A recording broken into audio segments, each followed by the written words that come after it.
BBC News at midday. Rishi Sunak is facing pressure from some backbenchers to reconsider the deadline for the 2030 ban on new petrol and diesel car sales. More than 40 Conservative MPs and peers, including Sir Jacob Rees-Mogg, have written to the Prime Minister to claim that the time is right for a rethink. Mr Sunak has ruled out any change, but he's also ordered a review of schemes which aim to restrict cars in certain areas or to prevent residential streets being used as through routes. Rishi Sunak told the Sunday Telegraph he was on the side of drivers.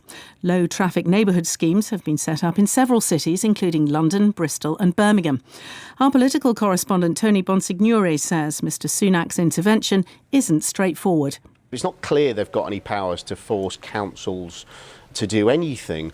And of course, one of the many contradictions in this is, as there was with you, Les, the government talks about devolving powers and that local neighbourhoods and local people know best. And yet, is the government centrally going to say you've got to scrap it? This is not an easy issue at all. President Putin has announced that the Russian Navy will receive 30 new ships this year. He was speaking at a ceremony in St. Petersburg to mark Russia's annual Navy Day.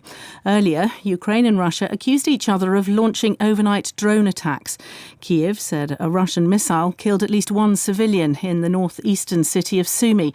The Russian Defence Ministry said 3 Ukrainian drones were launched at Moscow, with one crashing into a building complex. An eyewitness, Leah, said she saw fire and smoke. My friends and I rented an apartment to come here and unwind, and at some point we heard an explosion, and it was like a wave. Everyone jumped, and then there was a lot of smoke and you couldn't see anything. From above you could see fire. A hurricane has hit the Volga region east of Moscow, killing 10 people at a campsite. Officials say tents were crushed by falling trees. Nearly 80 other people were injured.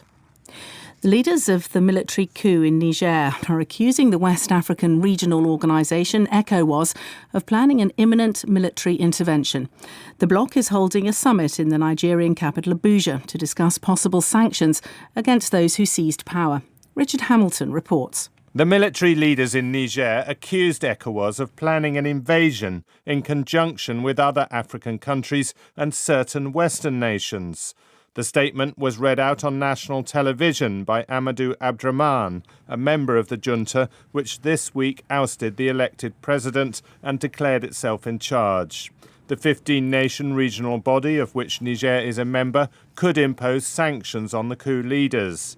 Last year, ECOWAS agreed to create a regional security force to intervene against jihadists and prevent military coups. Police in southern Thailand say they're searching for the owners of the warehouse where a massive explosion of fireworks killed at least 10 people and devastated parts of the town of Songolok. Officers don't believe the building was licensed to store fireworks and are investigating possible negligence. Police have offered a £50,000 reward for information that leads to the conviction of whoever shot 2 girls at a party in Manchester last year. The teenagers have both made a full recovery from the drive-by attack. The co-hosts New Zealand have been knocked out of the Women's Football World Cup on goal difference after drawing their final group game against Switzerland. Norway will join the Swiss in the knockout stages after they beat the Philippines. Earlier, Morocco's Nouhaila Benzina became the first player to wear a hijab in the history of the tournament. Cricket and England have set Australia a target of 384 to win the final Ashes test at the Oval. Stuart Broad's 6 in his final game was the only addition to the overnight score. Broad was also opening the bowling. A short time ago, Australia were 37 without loss. BBC News.